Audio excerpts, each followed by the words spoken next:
This is Mobutu Sese Seko, the former president of Zaire, now DRC, Democratic Republic of Congo.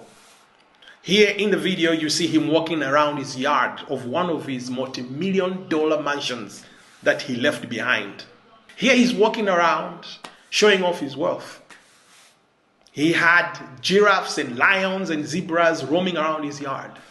If you know the movie Coming to America, it is based on the true life of Mobutu Sese Seko. This is the man behind the assassination of Patrice Lumumba, the Pan-African leader who came to power and only wanted the best for his people.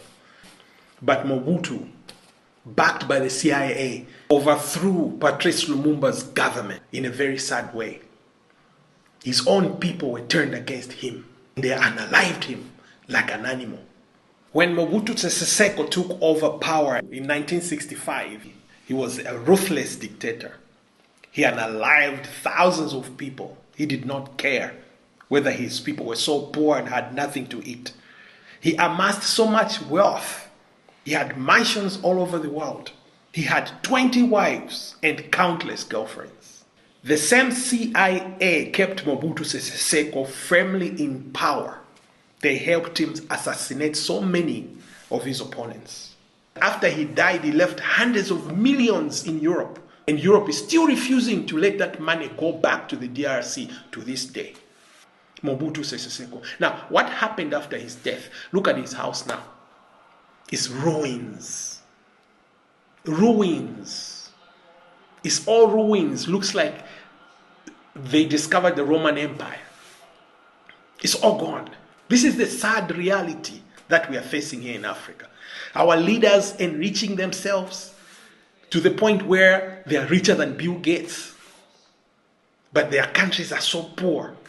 And they don't even think that they are not going to the grave with this money. So many times this story is told across Africa. You hear of Frederick Chiluba of Zambia. Same story. Daniel Arap Moi of Kenya. Same story. Sani Abacha of Nigeria, same story. Everywhere you go in Africa, leaders who got so rich, they are gone and they leave everything behind in ruins. And they are gone. It is so sad because leaders in Europe, they always do things for the generations that are coming. The laws that they pass, the policies that they put in place, they are all about the generations that are coming in the future in Europe. If you look at the election in the United States, it's about issues like abortion. They want to leave women in the future generations that are coming to do what? To decide what they want to do with their bodies. Long after they are gone.